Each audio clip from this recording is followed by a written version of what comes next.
The scream tore through the prairie night like a knife through fabric, raw and desperate enough to wake the dead, and Quinn Foster heard it from a quarter-mile away while checking fence lines on the old Garrett property near Johnson City, Texas.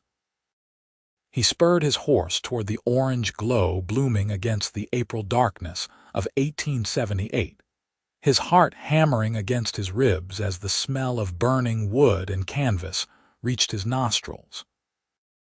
The wagon was fully engulfed by the time he crested the small rise, flames licking 30 feet into the star-studded sky, and through the roar of the fire came that sound again, a woman's voice screaming words he could not make out, but understood in his bones meant life or death.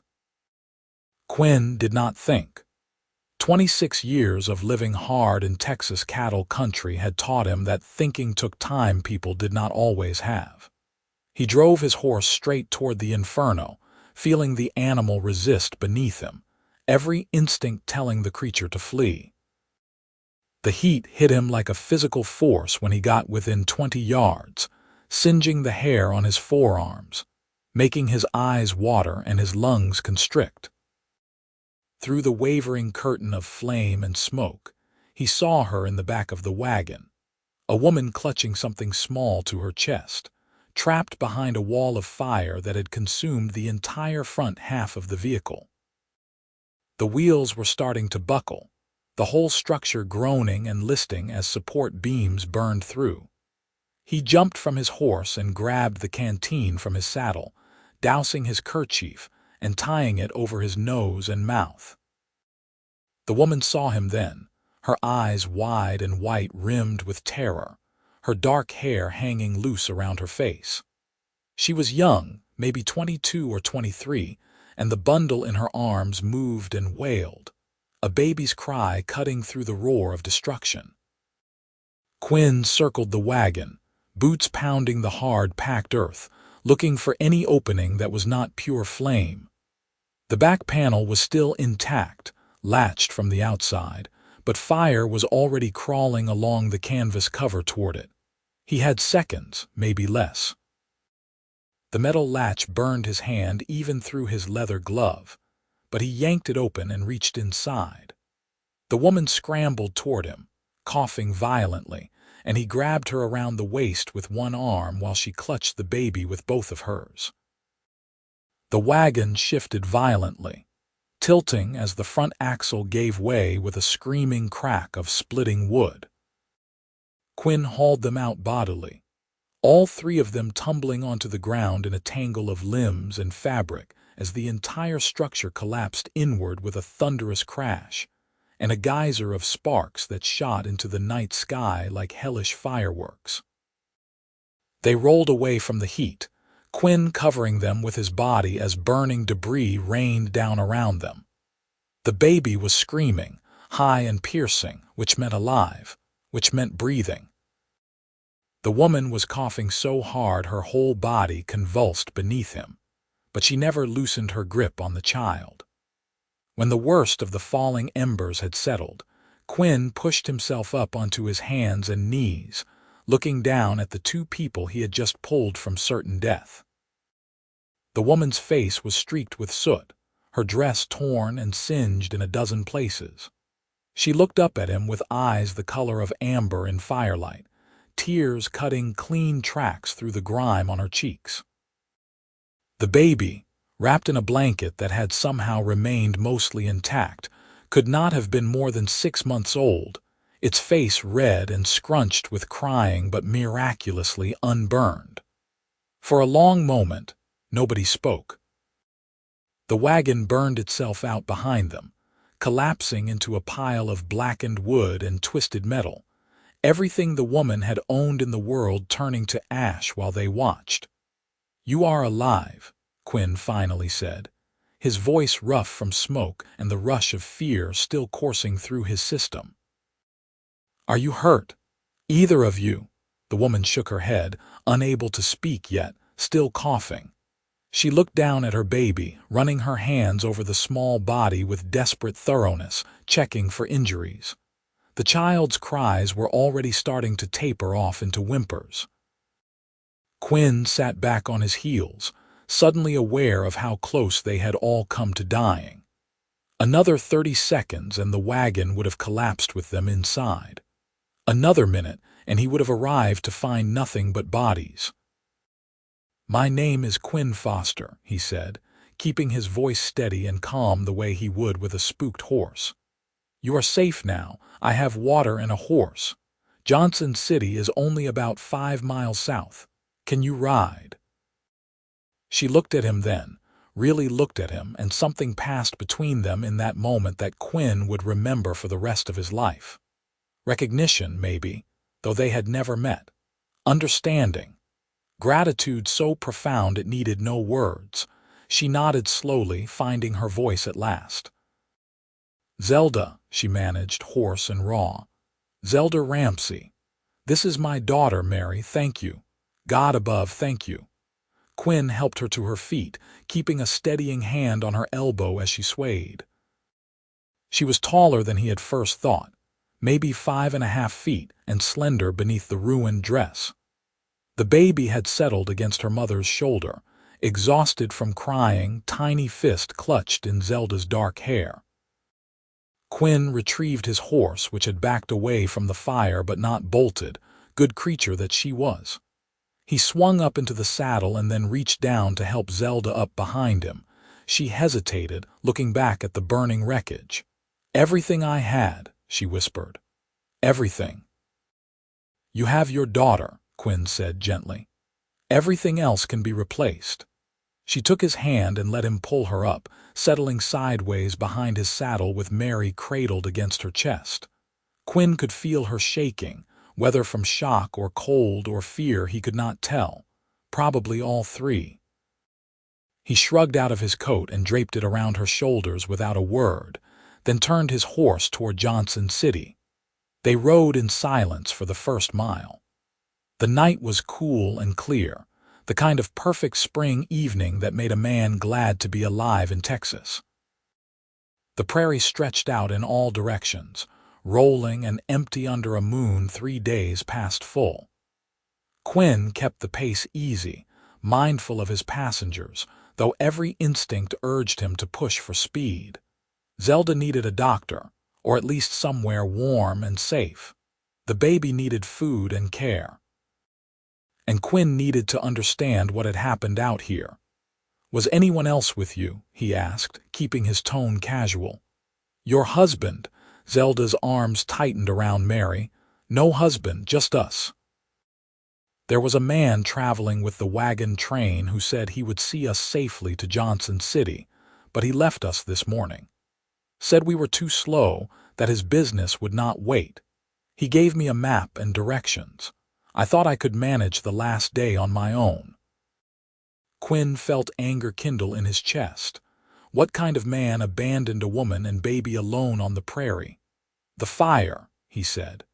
"Do you know how it started?" "The lantern," Zelda said, her voice thick with self-recrimination. "I hung it from the wagon bow while I was settling Mary down for the night. The wind must have caught it, knocked it over. Everything happened so fast. One moment I was singing her to sleep, the next the whole front of the wagon was burning. The horses bolted, broke their harness and ran. I tried to get out the front, but the fire was too fierce. I got to the back with Mary and the latch was stuck and I could not, her voice broke. Quinn reached back with one hand and squeezed her arm briefly. "You survived. That is what matters. You kept your daughter safe until help arrived. That took courage most people do not have." "I screamed," she said softly. "I screamed until my throat was raw. I did not think anyone would hear. We were alone out there. I thought we were going to die." "I heard you," Quinn said. "I was checking fence lines for the ranch I work for. Lucky timing, I suppose. Or providence, if you believe in such things." "I do now," Zelda said fervently. They rode another mile before she spoke again. "You were not afraid of the fire?" Quinn considered the question. "Terrified," he admitted, "but more afraid of living with myself if I rode away and left you there. Fear is just something you push through sometimes." He felt her lean forward slightly, resting her forehead against his back for just a moment. "You saved our lives. I do not know how to thank you for that." "No thanks needed," Quinn said gruffly, uncomfortable with the weight of her gratitude. "Anyone would have done the same." "No," Zelda said quietly. "No, they would not have. That man who left us this morning would not have. He would have watched the wagon burn and ridden away to protect himself. But you risked your life for strangers. That means something." Quinn did not know what to say to that, so he said nothing. But something had settled into his chest, something warm and fierce and protective, and he recognized it as the moment his life had changed course. He had pulled this woman and her child from fire, and somehow in doing so, he had pulled himself toward them in a way that could not be easily undone. Johnson City came into view as they crested another low rise, a collection of lights scattered across the dark prairie like fallen stars. It was not much of a town, maybe 400 people on a good day, but it had a doctor and a hotel and a church, and that was civilization enough. Quinn guided his horse down the main street, acutely aware of the few people still out at this late hour, stopping to stare at the soot-covered woman and baby riding behind him. He went straight to Doc Harrison's house, a neat white structure on the east end of town with a painted shingle hanging from the porch. Quinn dismounted and helped Zelda down, steadying her when her legs nearly buckled. She had been holding herself together through sheer will, he realized, and now that they had reached safety, the shock was hitting her hard. Doc Harrison answered Quinn's pounding on his door with the irritated expression of a man pulled away from his supper, but his face transformed to concern when he saw Zelda swaying on the porch with Mary in her arms. "Inside, quickly," he said, standing aside. "What happened?" "Wagon fire," Quinn said shortly. "They breathed smoke. Need to be checked for burns and anything else." The doctor led them into his examination room, a clinical space that smelled of carbolic acid and soap. His wife appeared in the doorway, a capable-looking woman with silver threads in her dark hair, and immediately took charge of the baby. "Let me see the little one," she said gently, easing Mary from Zelda's reluctant arms. "I raised 5 of my own. I will take good care of her." Zelda looked like she wanted to refuse, but Quinn could see the exhaustion dragging at her. "It is all right," he said quietly. "They will help." The examination took the better part of an hour. Doc Harrison was thorough, checking Zelda's lungs and the minor burns on her hands where she had tried to beat back the flames. Mrs. Harrison cleaned Mary up and pronounced her miraculously unscathed, though she needed feeding. When Zelda admitted, she had been unable to produce enough milk for the past few weeks, had been supplementing with canned milk from her Wagon stores, Mrs. Harrison sent her husband to fetch supplies from the general store. Propriety be damned at this hour. Quinn waited in the front room, unable to make himself leave. He told himself he just wanted to make sure they were all right, that it was the responsible thing to do, but the truth sat heavier in his chest. The truth was that, when he closed his eyes, he saw Zelda's face through the flames, saw her clutching her daughter and refusing to give in to panic even when death was breathing down her neck. He saw the way she had looked at him afterward, like he was something more than just a man, like he was salvation itself. And he felt the ghost weight of her leaning against his back during the ride, trusting him completely with her life and her child's life. Doc Harrison emerged eventually, wiping his hands on a towel. "She will be fine," he said. "Bruised, shaken, some minor burns that will heal clean if we keep them dressed. Her throat is raw from the smoke and screaming, but nothing permanent. The baby is healthy, just hungry and scared." "They were very lucky you came along when you did, Quinn." "I know," Quinn said. He ran a hand through his hair, suddenly aware of how tired he was. She has nowhere to go. Everything she owned burned. The doctor nodded slowly. I gathered as much. She told Martha she was coming to Johnson City to start fresh, that she had family out here who were supposed to meet her. But when Martha asked for names, she got very quiet. Quinn frowned. You think she was lying? I think she is running from something, Doc Harrison said carefully. But that is her business. What matters now is that she and the baby have a safe place to stay. Martha is already making up the spare room upstairs. They can stay here for tonight at least. Relief flooded through Quinn. Thank you, Doc. I will pay for their keep until she can get on her feet. That is generous of you, the doctor said, studying Quinn with the knowing eyes of a man who had seen plenty of life. But maybe you should ask the lady what she needs before deciding what is best for her. Quinn felt his neck heat. I just meant. I know what you meant, Doc Harrison said, not unkindly. Come back tomorrow. Talk to her then when she has had rest and food and time to think. Right now she needs to sleep. Quinn wanted to argue, wanted to insist on seeing her one more time before he left, but he recognized the wisdom in the doctor's words. He nodded reluctantly and headed for the door, then paused with his hand on the frame. Tell her I will come by tomorrow. Tell her if she needs anything at all, anything, to send word to the Foster ranch. Everyone knows where it is. I will tell her, the doctor promised. Quinn walked back out into the night, suddenly aware of the smell of smoke clinging to his clothes, the ache in his muscles from hauling two people out of a burning wagon. His horse waited patiently where he had left her tied, and he swung up into the saddle with a weariness that went bone deep. The ride back to the ranch took an hour, long enough for him to replay every moment of the evening over and over in his mind.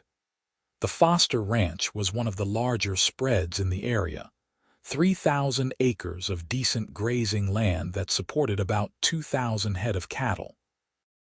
Quinn had worked there for 5 years, ever since he had drifted into Johnson City with nothing but his horse, and the skills learned growing up on his family's much smaller ranch up north. The owner, Thomas Foster, was a fair man in his 60s who had taken Quinn on as a hand and gradually promoted him to foreman when the previous one retired. It was good work, honest work, and Quinn had been content with his life. But something had shifted tonight. As he unsaddled his horse and saw to her care in the barn, as he walked to the bunkhouse where the single ranch hand slept, as he stripped off his ruined shirt and fell into his narrow bed, Quinn knew with absolute certainty that contentment would no longer be enough. He had looked into amber eyes in the firelight and felt something wake up inside him that he had thought long dead.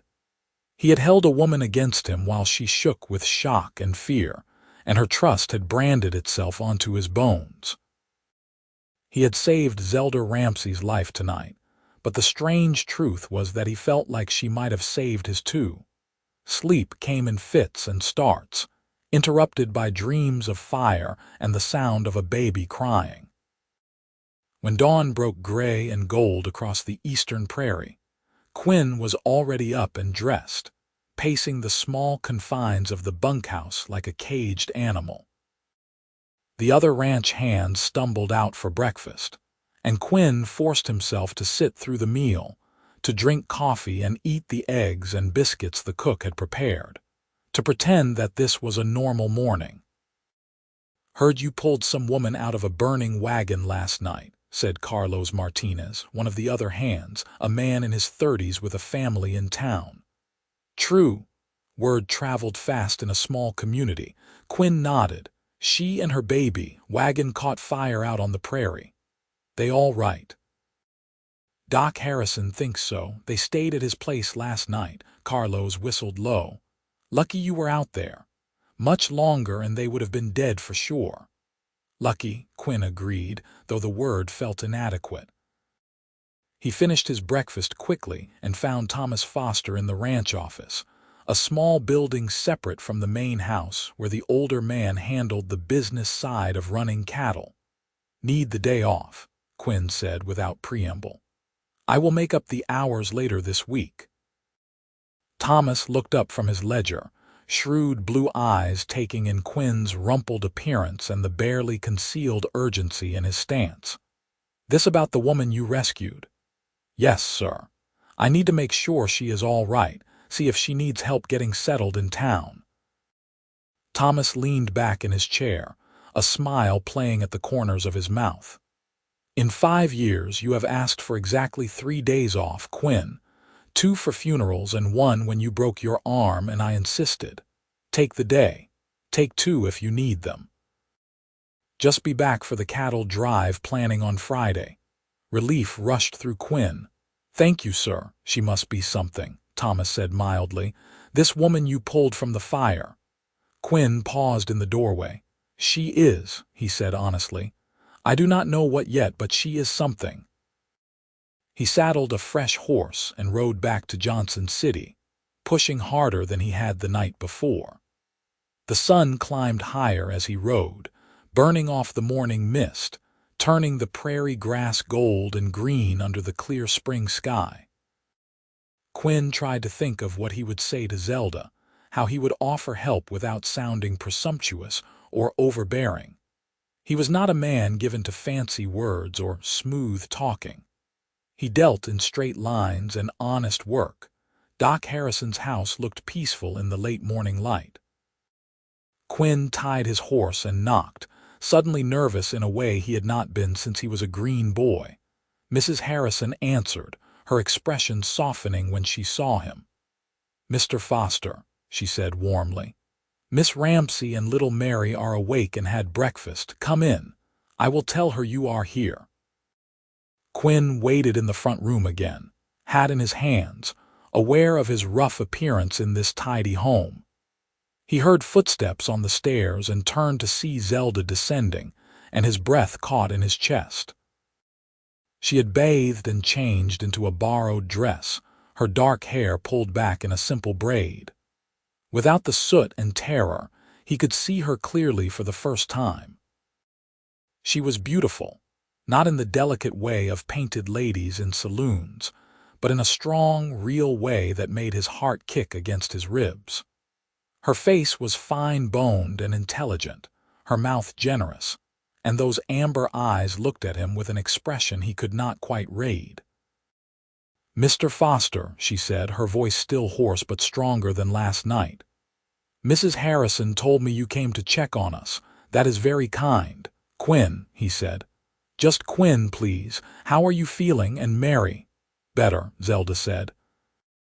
She descended the last few steps, moving carefully, and he saw the bandages on her hands. "Sore and shaken, but alive, which is more than I expected last night." Her eyes met his directly. "Because of you." Quinn shifted his weight, uncomfortable with the naked gratitude in her voice. "I am glad I was there. Listen, I know you lost everything in the fire. I want to help. If you need money to buy supplies or help finding a place to stay or work, anything, I can—" "Why?" Zelda interrupted softly. "You saved our lives. You do not owe us anything more." "It is not about owing," Quinn said, searching for the right words. "It is about doing what is right. You are alone here with a baby. That is hard even with resources. Without them, it is nearly impossible. Let me help."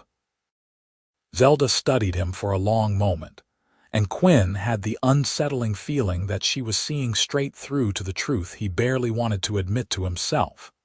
That this was not just about charity or doing the right thing. That something had happened in those moments when he pulled her from the fire, something neither of them could name yet, but both of them could feel. "I cannot take charity," she said finally. "I have some money, a little, that I kept in my pocket instead of the wagon. Enough for a room at the boarding house for a week or 2 while I look for work. I am a good cook and I can sew. Someone in town must need help." "The hotel needs a cook," Quinn said immediately. "Old George, who ran the kitchen, had a stroke last month." Owner has been trying to find someone reliable. The pay is not great, but it comes with a room in the back, big enough for you and Mary." Hope flared in Zelda's eyes before she banked it. "You know this for certain." "I know the owner, Jack Sullivan. Good man. I can take you to meet him if you want, put in a word for you." Zelda hesitated, pride and practicality warring across her face. Finally, practicality won. "That would be very kind, thank you." They walked to the hotel together, Quinn leading his horse, Zelda carrying Mary wrapped in a blanket. Mrs. Harrison had insisted she keep. The baby was awake and alert, dark eyes that matched her mother's, taking in the world with solemn interest. People stared as they passed, and Quinn heard the whispers starting, saw the curtains twitching. By nightfall, everyone in Johnson City would know that Quinn Foster was walking around town with the mysterious woman he had rescued from a fire. He found he did not care. The hotel was a 2-story building on Main Street, well-maintained and respectable. Jack Sullivan was behind the front desk, a broad-shouldered man in his 50s with a handlebar mustache and a friendly demeanor. His face lit up when he saw Quinn. "Quinn Foster, as I live and breathe. What brings you to town on a weekday?" "Thomas finally worked you to death and you need a place to rest your bones." "Not today, Jack. I wanted to introduce you to Miss Zelda Ramsey. She is new to Johnson City and looking for work. I heard you needed a cook." Jack's expression shifted to interest as he turned to Zelda. "That's so. What is your experience, miss?" Zelda straightened her shoulders, and Quinn saw the strength in her that had kept her alive through the fire. "I cooked for a household of 8 in St. Louis for 3 years, sir. Before that, I learned at my mother's side. I can do everything from simple meals to fancy dinner parties. I am reliable, clean, and I work hard. And I need this job, I will not lie to you about that, but I will earn every penny you pay me." Jack studied her for a moment, then looked down at Mary. "You have a baby." "I do. She is a good baby, quiet, and she will not interfere with my work. I can keep her with me while I cook or find someone to watch her. Whatever you need." "Wife and I raised 4 children in this hotel," Jack said mildly. "Babies do not bother me. Can you start tomorrow?" "I will pay $10 a week plus room and board. The room is small, but it is clean and private. You would cook breakfast and supper for the guests. We usually have anywhere from 5 to 15 people staying. Think you can handle that?" Quinn saw Zelda's hands tremble slightly before she clasped them together. "Yes, sir, I can handle that. Thank you. Thank you so much." "Thank Quinn," Jack said with a grin.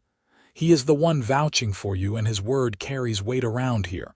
Don't make him look bad now." "I would never," Zelda said fervently. They worked out the details, Jack showing Zelda the room and kitchen while Quinn waited in the lobby. When she came back down, her eyes were bright with unshed tears. "It is perfect," she told Quinn once they were outside again. "More than I could have hoped for. How can I ever repay you?" "Make a good life here," Quinn said simply. "That is payment enough." They stood on the boardwalk, the space between them charged with something neither could quite name. Mary made a small sound, and Zelda looked down at her daughter, then back up at Quinn. "Will I see you again?" she asked, and the vulnerability in the question made Quinn's chest ache. "I would like that," he said carefully, "if you would not mind. I could come by in a few days, see how you are settling in." "I would like that too," Zelda said softly. Quinn tipped his hat to her and mounted his horse, acutely aware of her watching him ride away. He made himself not look back, though every instinct screamed at him to turn around, to memorize the sight of her standing in the spring sunshine with her daughter in her arms.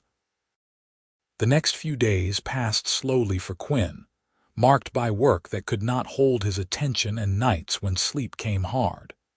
He thought about Zelda constantly, wondered how she was managing at the hotel, whether Mary was settling in, whether Zelda thought about him the way he thought about her. He told himself he was being foolish, that he barely knew this woman. That one dramatic rescue did not mean anything more than coincidence and timing. But his heart refused to listen to logic. On Saturday afternoon, he rode into town with the excuse of picking up supplies, though Thomas gave him a knowing look that suggested he was fooling no one. The hotel dining room was busy with the lunch crowd, and Quinn took a seat at a corner table, suddenly nervous. A young woman he did not recognize brought him water and took his order, and Quinn tried not to show his disappointment that it was not Zelda. Then the kitchen door swung open, and she emerged carrying 2 plates, moving through the room with practiced efficiency. She looked different in a crisp white apron, her hair pinned up under a small cap, but the change was more than physical. She looked settled, he realized, like a woman who had found her footing again. She spotted him and her face transformed, a smile breaking across her features like sunrise. Quinn felt that smile down to his bones. She delivered her plates to another table, said something that made the guests laugh, then made her way over to him. "Quinn," she said, and he loved the way his name sounded in her voice. "I did not know you were coming to town today." "Needed supplies," he said, which was true enough. "Thought I would stop for lunch. How are you? How is Mary?" "Good. We are both good. Better than good, actually. Jack and his wife Emma have been wonderful. The room is comfortable and I love the work. The guests seem happy with my cooking. This morning, one man said my biscuits were the best he had ever had, and I nearly cried right there in the dining room." Quinn grinned. "High praise indeed. I am glad it is working out." Zelda glanced around the dining room, then leaned in slightly, lowering her voice. "I keep waiting for something to go wrong. It feels too good to be true, you know. A week ago, I was sleeping in a wagon in the middle of nowhere, wondering if I had made the biggest mistake of my life coming to Texas. Now I have a job and a home and people who are kind to me. It is like a dream." "You deserve all of it," Quinn said firmly. "You and Mary both." She looked at him then, really looked at him, and something passed between them that made Quinn's pulse kick. "I should get back to work," she said reluctantly. "But Quinn, would you like to come by tomorrow after church? Emma said she would watch Mary for a few hours, and I thought maybe we could walk, talk, get to know each other properly. If you want to, that is." "I want to," Quinn said immediately, then felt his neck heat at how eager he sounded. "I mean, yes, that would be nice." Zelda's smile was radiant. "Tomorrow then. 2 o'clock. I will be here," Quinn promised. He made himself order food he barely tasted, made himself finish the meal at a normal pace instead of rushing through it, made himself pay and leave like a rational man instead of someone whose whole world had just tilted on its axis. But as he collected his supplies and rode back to the ranch, Quinn was grinning like a fool, and he did not care who saw it. Sunday dawned clear and warm, the kind of perfect spring day that made Quinn believe in Providence. He attended the early service at the Methodist church, sitting in the back pew like always, but his attention kept drifting to thoughts of Zelda. After the service, he rode back to the ranch, changed into his better shirt, the dark blue one that his mother had sent him 2 Christmases ago, and tried to calm the nerves jumping in his stomach. He arrived at the hotel at exactly 2 o'clock to find Zelda waiting on the front porch. She had changed out of her work clothes into a simple dress the color of sage, and her hair fell loose around her shoulders. She looked young and lovely and a little nervous, and Quinn felt something settle in his chest at the sight of her. "Ready?" he asked, offering his arm. She took it, her touch light but steady. "Ready." They walked down Main Street and out toward the edge of town, where the buildings gave way to prairie.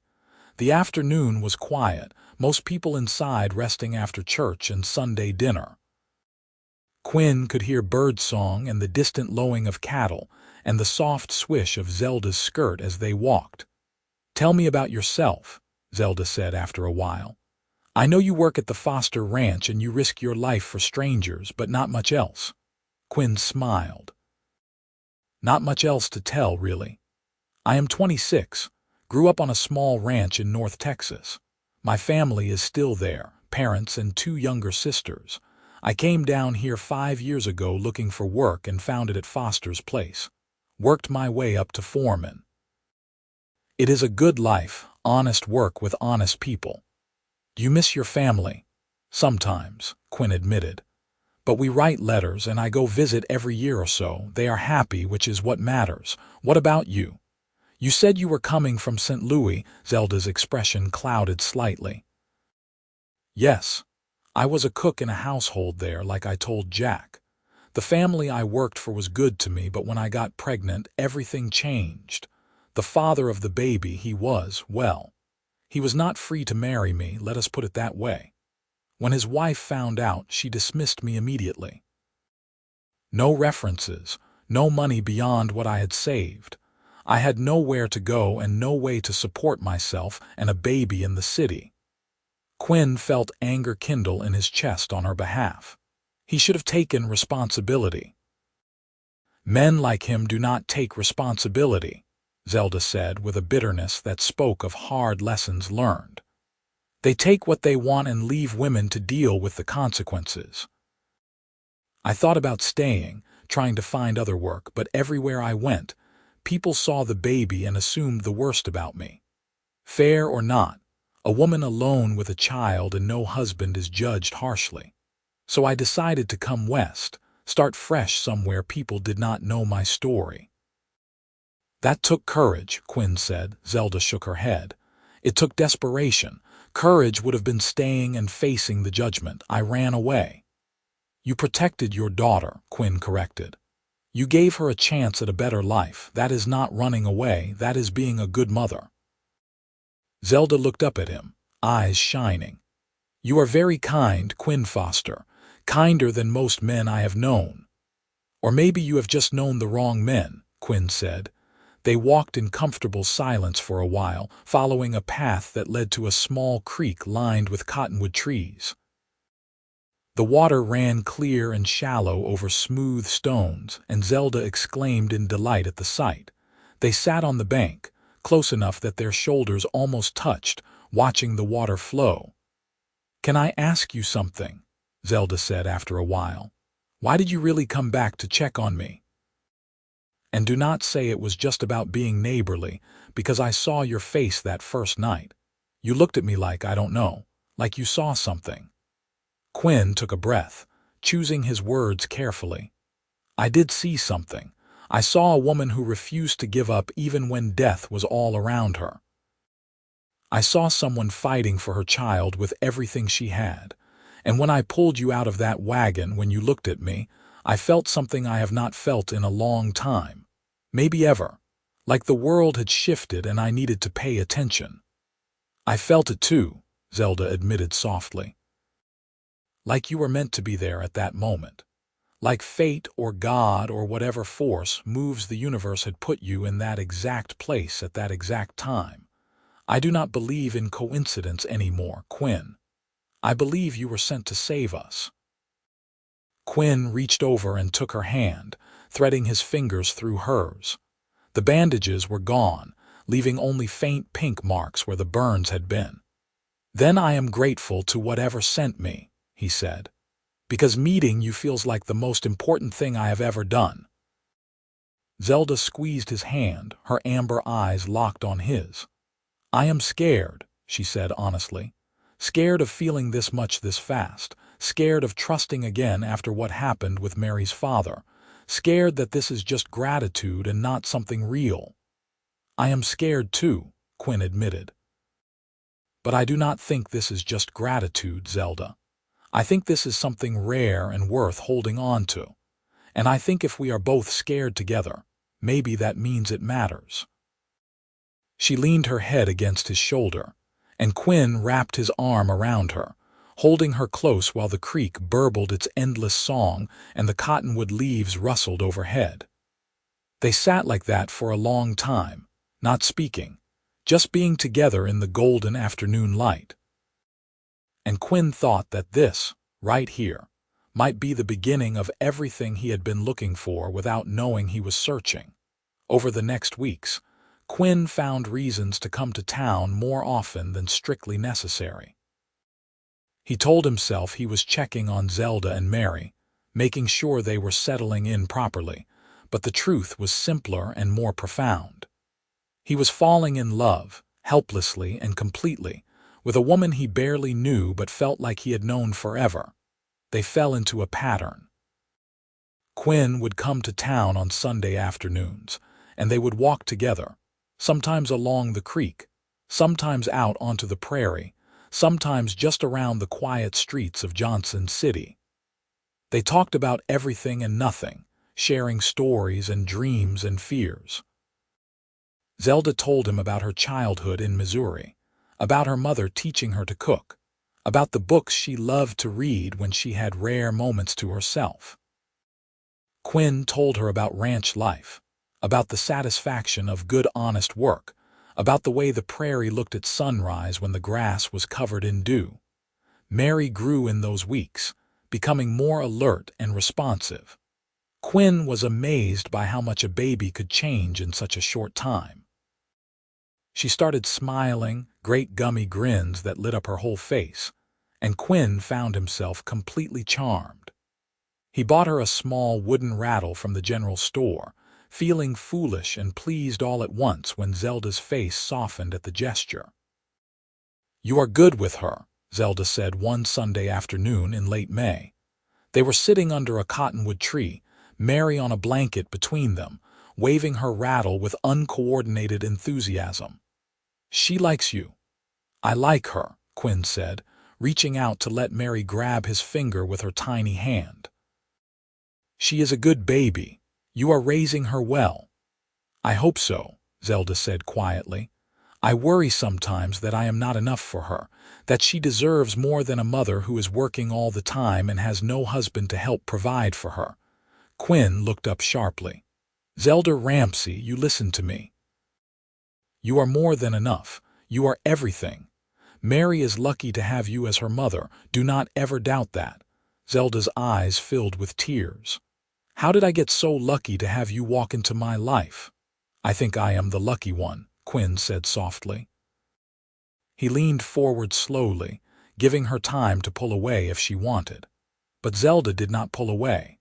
She met him halfway, and when their lips touched, Quinn felt like every moment of his life had been leading to this. The kiss was gentle and sweet, full of promise and possibility. When they pulled apart, Zelda was smiling. "I've been wanting to do that for weeks," she admitted. "Me too," Quinn said, grinning. "Think we can do it again?" She laughed, bright and free, and kissed him again while Mary gurgled happily between them. The town noticed, of course. Small communities missed nothing, especially not a budding romance. Quinn heard the whispers when he walked down Main Street, saw the speculative looks from the ladies at the general store, fielded questions from the ranch hands about his frequent trips to town. He did not care. Let them talk. What he had with Zelda was real and good, and the opinions of gossips meant nothing. But not everyone was content to whisper. One evening in early June, Quinn was having supper at the hotel dining room when a man named Robert Hawthorne approached his table. Hawthorne owned the feed store and fancied himself important because his family had been in Johnson City for 2 generations. He was in his 40s, paunchy and red-faced, with opinions on everything and the tact of a charging bull. "Foster," Hawthorne said without preamble.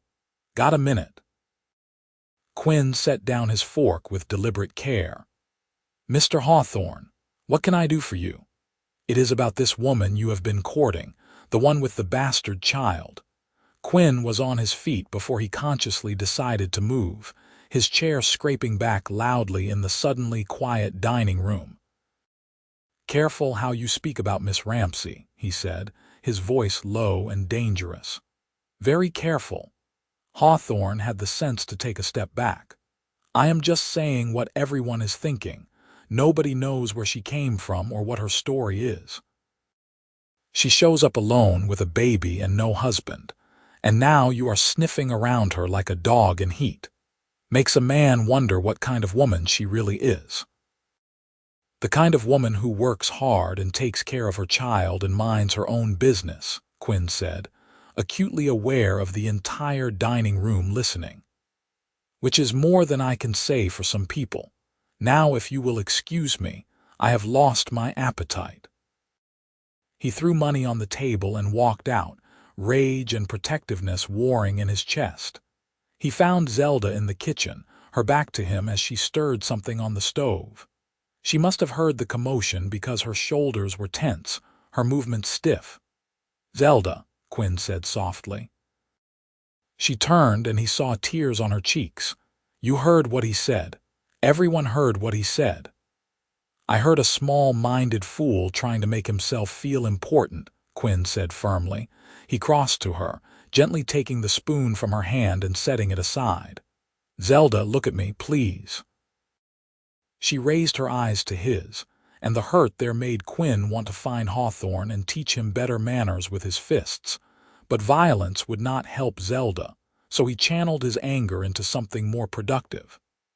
"I do not care what he thinks," Quinn said, taking both her hands in his.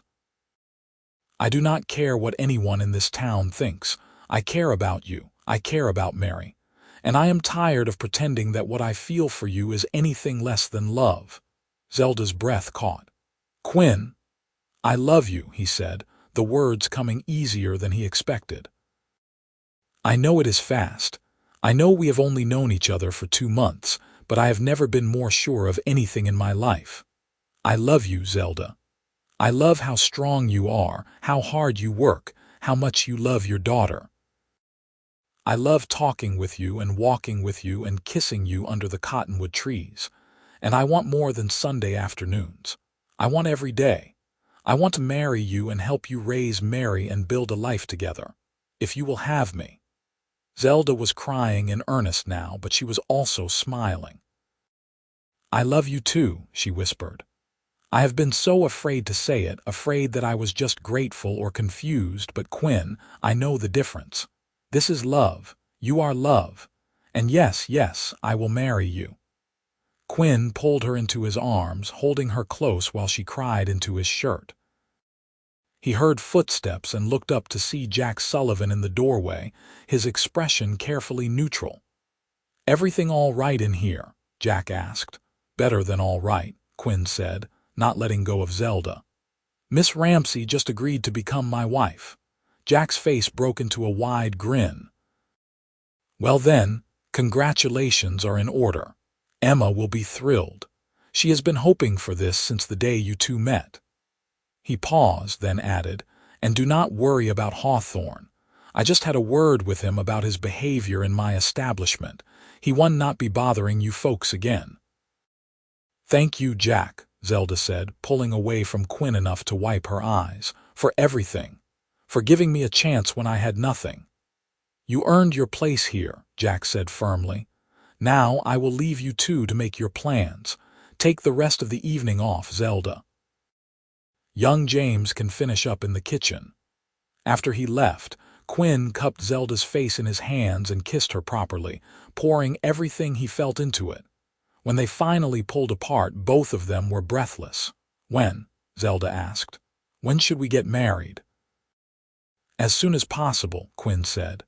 "Tomorrow, if the preacher can manage it. I do not want to wait, Zelda. I have waited my whole life for you. I will not waste another day." She laughed, the sound bright with joy. "Let us at least wait until Sunday. Give people time to prepare, make it something special. And I want to find a nice dress, even if it is just a simple one. I want to look beautiful for you." "You already do," Quinn said honestly.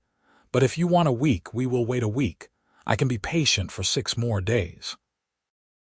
They spent the evening making plans, sitting in the hotel kitchen while Mary slept in a basket at their feet. They would have a simple ceremony at the church with whoever wanted to attend. Jack and Emma had already offered to host a small reception at the hotel. Quinn would speak to Thomas Foster about bringing Zelda and Mary to live at the ranch. As foreman, he had his own small house separate from the bunkhouse, 3 rooms that would be perfect for a family.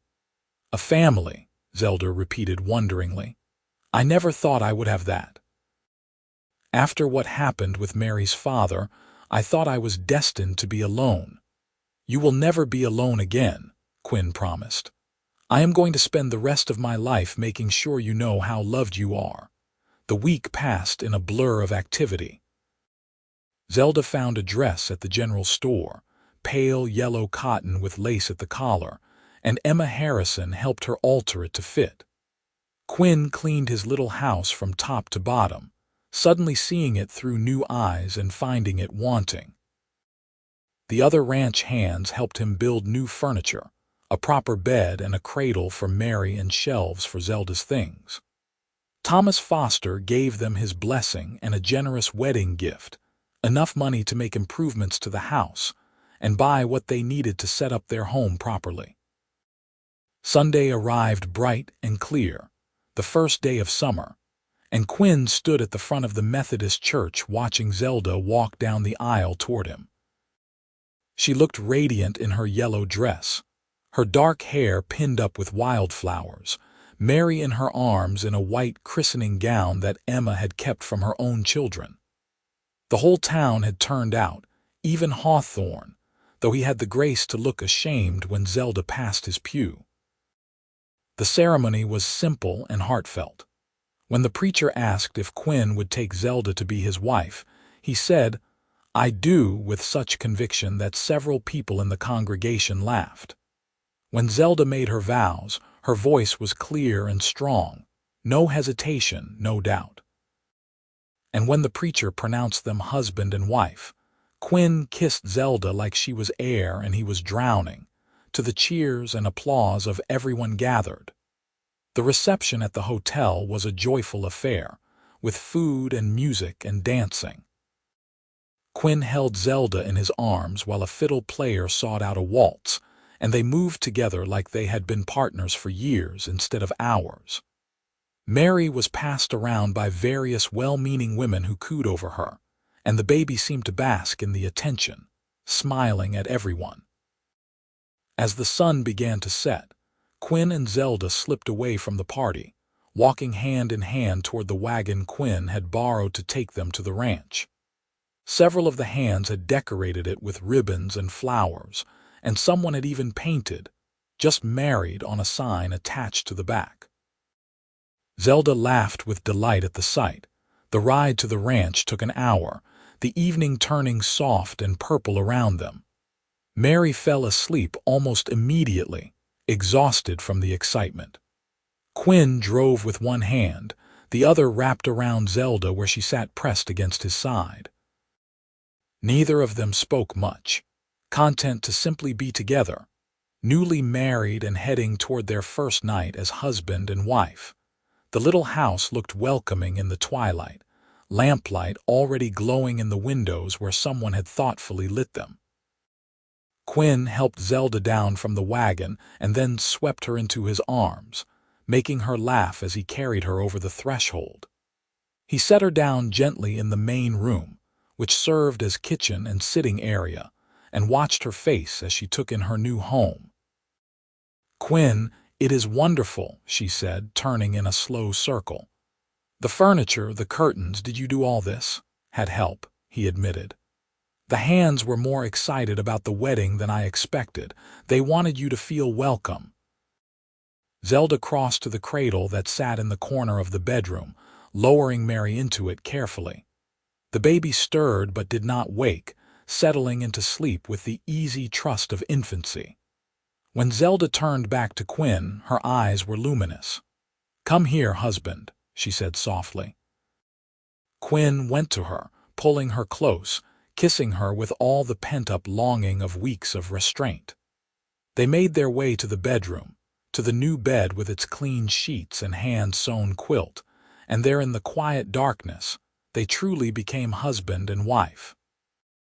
Quinn loved her with tenderness and patience, making sure she felt cherished, and Zelda responded with a passion that took his breath away. Afterward, they lay tangled together, her head on his chest, his fingers tracing idle patterns on her bare shoulder.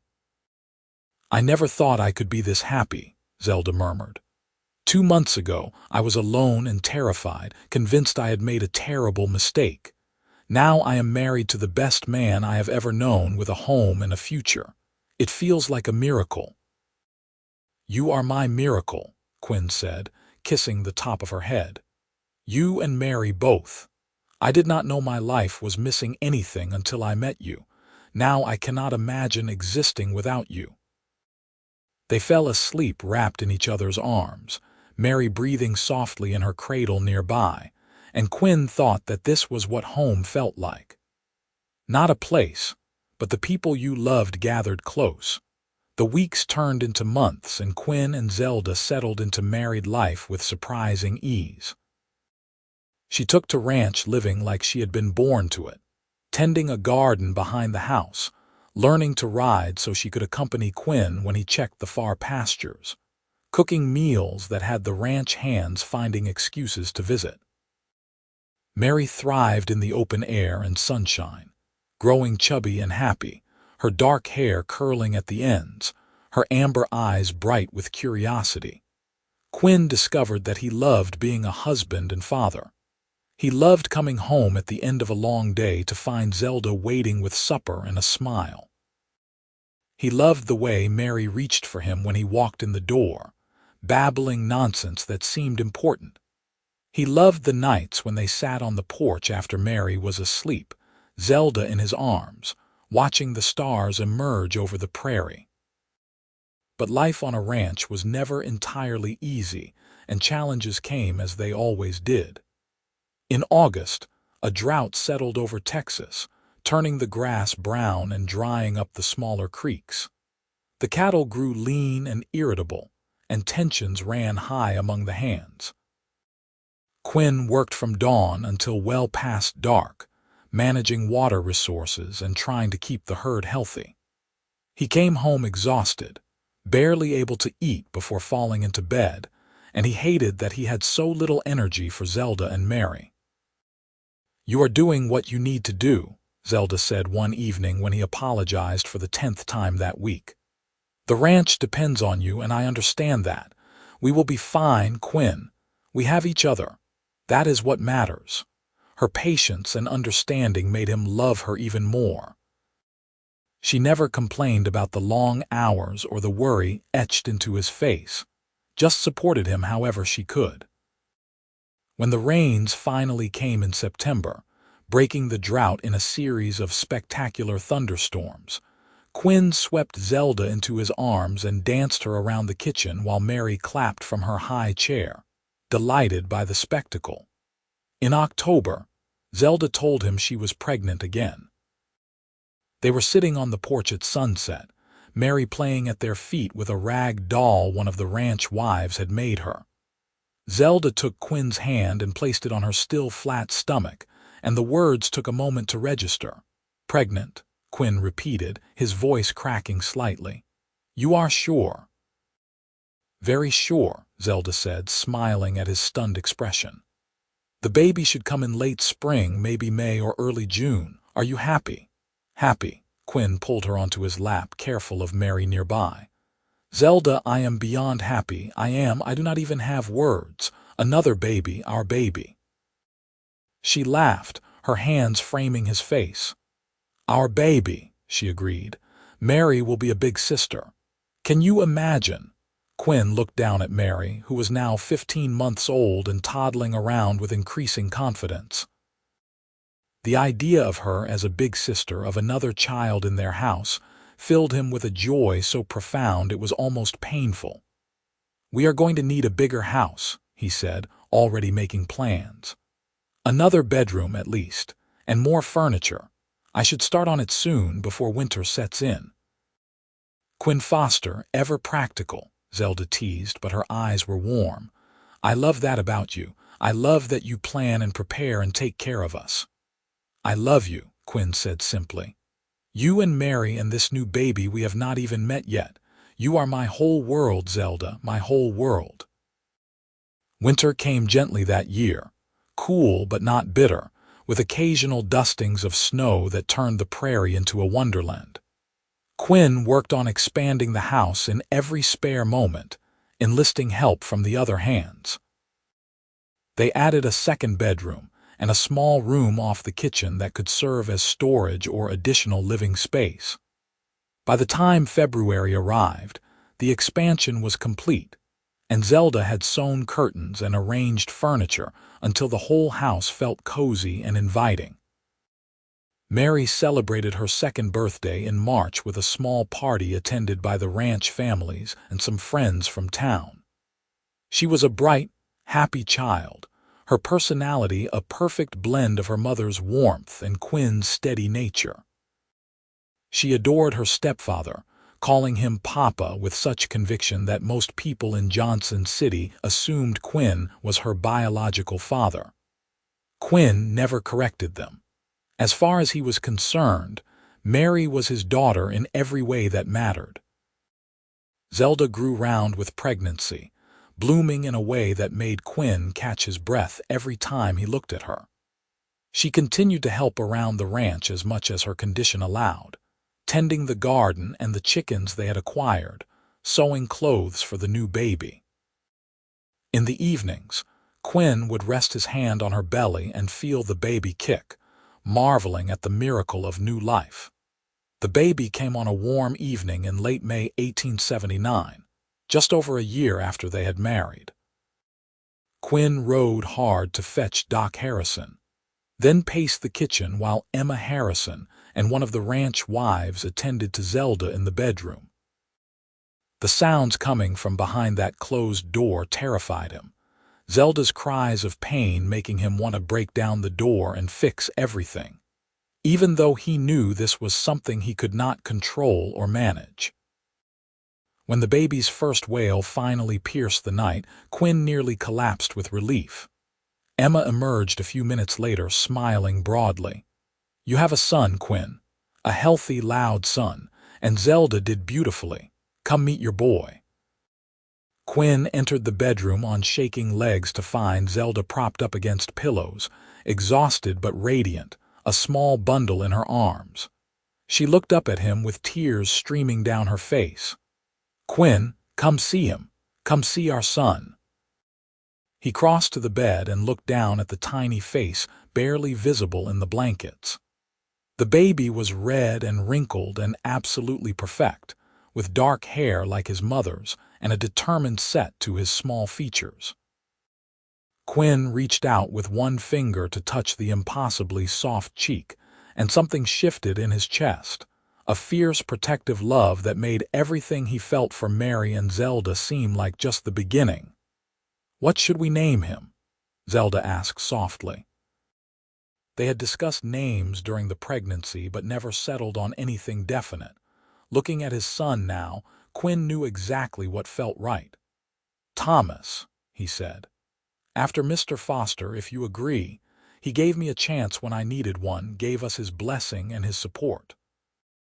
It would be an honor to name our son after him." "Thomas Foster," Zelda said, testing it out. "I like it. It is strong, a good name for a strong boy." Little Thomas proved to have an appetite and a set of lungs that kept the household awake for the first few weeks.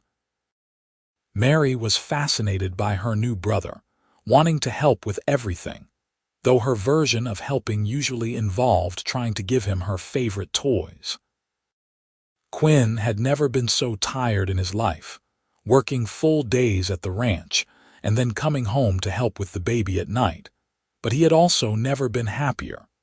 The summer passed in a blur of work and family. Quinn was promoted to full manager of the ranch when Thomas Foster decided to step back from daily operations, a recognition of the years Quinn had put in and the results he had achieved. The promotion came with a raise substantial enough that Quinn and Zelda began to talk seriously about saving money, maybe even buying their own small spread someday. "I never thought I would want to own land," Zelda said one evening as they sat on the porch watching Mary play while Thomas slept in his cradle nearby.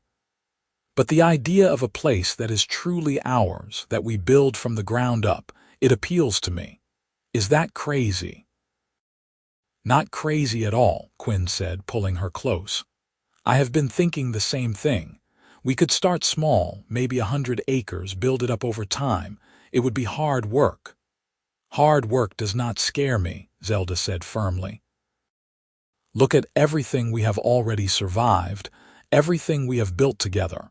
A ranch would just be the next chapter.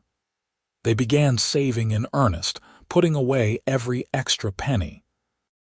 Quinn took on additional responsibilities at the Foster ranch, and Zelda started selling her baked goods in town, her pies and cakes becoming so popular that she could barely keep up with demand. Mary helped in her toddler way, and Thomas grew from a tiny infant into a chubby baby with a smile that could melt hearts. 2 years passed, then 3. Life settled into a rhythm that felt right, working and saving and raising their children. Mary started school in Johnson City, riding into town each day with Quinn when his schedule allowed or staying with Emma Sullivan during the week when it did not. She was bright and curious, a natural student who devoured books the way some children devoured candy. Thomas learned to walk and talk, a sturdy boy with his father's quiet determination and his mother's warm heart. In the spring of 1882, opportunity arrived in the form of a neighbor selling his land. The spread was small, only 200 acres, but it had good water and decent grazing, and the price was fair. Quinn and Zelda looked at each other over the supper table when Thomas Foster brought them the news, and no words were needed. This was it. This was their chance. They bought the land with their savings and a loan from the bank that Thomas Foster co-signed. The house on the property was small and needed work, but it was sound. Quinn spent every spare moment that summer fixing it up while Zelda packed their belongings. The Foster Ranch threw them a farewell party in August, bittersweet because Quinn was leaving but joyful because he was pursuing his dream. Moving day was chaos. Wagons loaded with furniture and supplies. Mary helping to pack dishes while Thomas got underfoot asking 1,000 questions. But when they finally stood on the porch of their own house, on their own land, looking out at their own future, Quinn felt a satisfaction that went bone deep. "We did it," Zelda said, slipping her hand into his. "We actually did it." "We did," Quinn agreed. He looked down at his wife, this woman who had come into his life in fire and fear and transformed it into something he never could have imagined. From a burning wagon to our own ranch, that is quite a journey. "The best journey," Zelda said, reaching up to kiss him. "And it is nowhere near finished." She was right.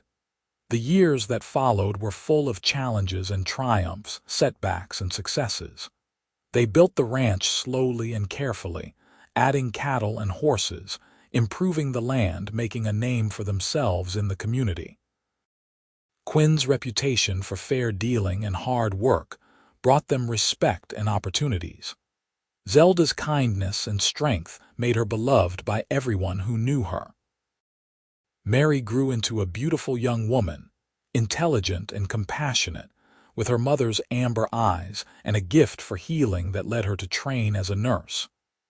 Thomas became a skilled horseman and rancher, working alongside his father from the time he could sit a saddle. And there were more children, 2 more daughters born in 1884 and 1887, completing their family. On their 10th wedding anniversary in 1888, Quinn and Zelda sat on the porch of their ranch house watching the sun set over land that bore their name. Their children were playing in the yard, voices raised in laughter and mock argument. The ranch was thriving, the house was full of life and love, and everything they had built together stretched out before them in tangible proof of what determination and devotion could achieve. "Do you ever think about that night?" Zelda asked softly. The fire. Sometimes, Quinn admitted. Usually when I wake up in the middle of the night and you are beside me and I can hear the children breathing in their rooms. I think about how close I came to never knowing any of this, never meeting you, never having this life, and it makes me grateful for every single moment. I think about it too, Zelda said. How afraid I was, how certain I was going to die. And then you appeared out of the darkness like an answer to prayers. I had not even finished praying. You saved my life that night, Quinn. But more than that, you gave me a life worth living. You gave Mary a father and our children a family and me a love I never thought I would find. You gave me everything. Quinn pulled her close, kissing her temple. You gave me just as much, Zelda.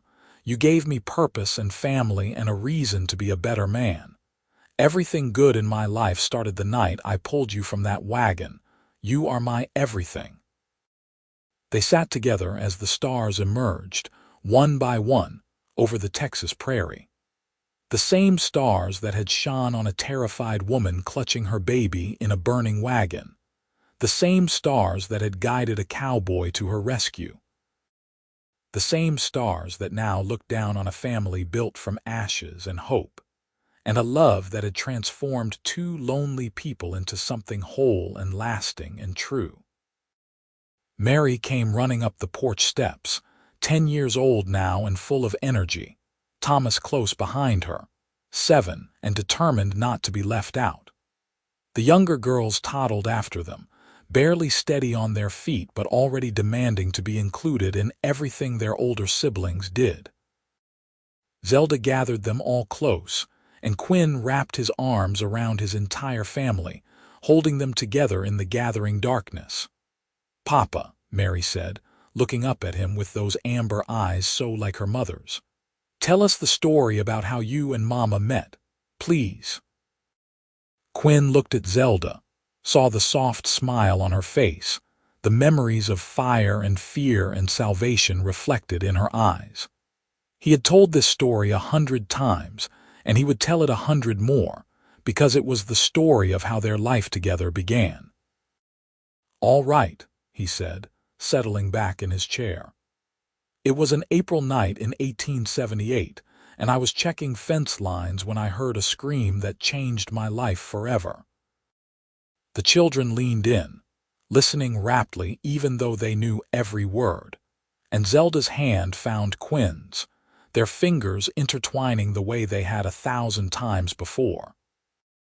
As Quinn told the story of the burning wagon and the desperate rescue, and the moment he first saw the woman who would become his wife, the stars wheeled overhead and the prairie wind whispered through the grass, and all was exactly as it should be. Years continued to unfold like pages in a book, each one adding depth and richness to the life Quinn and Zelda had built. The ranch prospered through careful management and hard work. They weathered droughts and harsh winters, celebrated good years and persevered through difficult ones. Their love deepened and matured, becoming something richer and more complex than the passionate beginning, a partnership forged through shared struggles and triumphs. Mary married a young doctor in Johnson City when she was 22, a good man who adored her and supported her nursing career. Quinn walked her down the aisle with tears in his eyes, remembering the baby he had helped rescue from fire, marveling at the woman she had become. Thomas took over more of the ranch operations as he grew older, proving himself a worthy successor with innovative ideas and his father's steady work ethic. The younger girls grew up strong and independent, shaped by the examples of their parents and older siblings. One became a teacher, the other a skilled horsewoman who helped train horses for the ranch and neighboring spreads. Each of them carried forward the values Quinn and Zelda had instilled, the importance of hard work and compassion, of standing by your word and helping those in need. On a warm evening in June 1898, Quinn and Zelda celebrated their 20th wedding anniversary with a gathering of family and friends that filled their home and spilled out into the yard. Their children and grandchildren, neighbors and friends from town, the community they had built through 2 decades of dedication and service.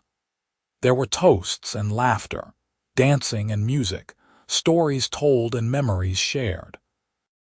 When the party wound down and the last guests departed, Quinn and Zelda found themselves alone on the porch once more, gray threading through their dark hair now, lines earned from years of sun and smiling creasing their faces. But the way they looked at each other had not changed, the love and devotion as strong as it had been that first night when Quinn pulled Zelda from the flames. 20 years, Zelda said wonderingly. 2 decades since I thought my life was ending, and you showed me it was just beginning. Has it been everything you hoped for? Quinn pulled her into his arms, holding her close the way he had 1,000 times before, and would 1,000 times again. It has been more, he said honestly. More joy, more love, more purpose than I ever could have imagined. You are still the best thing that ever happened to me, Zelda Foster. You and Mary and all our children, the life we have built together. I would not change a single moment. Not even the hard times, Zelda asked with a smile. The drought of '84, the winter we lost half the herd. The time Thomas broke his arm falling from that horse. Not even those, Quinn said firmly. Because we faced them together, and we came through stronger. That is what marriage is, I think. Not just the good times, but weathering the storms together and coming out the other side still holding hands. Zelda reached up to cup his face, her thumb tracing the familiar lines she knew better than her own. I love you, Quinn Foster. I loved you the moment you pulled me from that wagon, and I love you more with every day that passes. You are my hero and my partner and my home. Thank you for 20 years of happiness. Thank you for saying yes, Quinn said, lowering his lips to hers. For trusting me, for building this life with me, for being everything I never knew I needed. Here is to 20 more years and 20 after that, and as many as God sees fit to give us. They kissed on the porch as the last light faded from the sky. 2 people bound together by fate and fire, and a love that had proven stronger than any challenge life could throw at them. The ranch they had built stood solid around them, filled with the evidence of their life together. Their children and grandchildren carried their legacy forward. And the stars that had witnessed their beginning watched over them still, constant and eternal, like the love that had transformed a moment of terror into a lifetime of joy. In the years that followed, Quinn and Zelda continued to thrive, growing old together with grace and gratitude. They saw their grandchildren grow up and have children of their own, creating a legacy that extended far beyond what they had started. The ranch remained in the family, passed down through generations who remembered the story of how it all began, of a burning wagon and a desperate rescue, and 2 people who found each other in the darkest moment and built something beautiful from the ashes. When Quinn Foster died peacefully in his sleep at the age of 78 in the year 1930, with Zelda holding his hand, his last words were of love and gratitude. Zelda followed him 2 years later, her amber eyes closing for the final time, surrounded by children and grandchildren who had been shaped by her strength and kindness. They were buried side by side on a hill overlooking the ranch they had built together, their headstones marking the resting place of 2 people who had loved deeply and lived fully. But their story did not end there. It lived on in the children they had raised, in the values they had instilled, in the community they had served, and in the ranch that bore their name. It lived on in the tale told and retold around dinner tables and firesides, the story of a woman trapped in a burning wagon with her baby, and the cowboy who risked everything to save them, and the love that grew from that moment of desperate courage into something that transcended time and circumstance. It was a story about bravery and faith, about second chances and new beginnings, about the transformative power of love in the face of impossible odds. It was a story about the best of what people could be when they chose compassion over indifference, courage over fear, commitment over convenience. And it was a story that proved, beyond any doubt, that sometimes the worst moments of our lives can lead directly to the best, that salvation can come from the unlikeliest places, and that true love, once found, can weather any storm and last beyond death itself. The ranch still stands today, a testament to what Quinn and Zelda Foster built together. And on quiet evenings when the wind whispers through the prairie grass and the stars emerge over the Texas landscape, it is said you can still feel their presence there. Two souls forever entwined, forever grateful for the night a burning wagon brought them together and the lifetime of love that followed.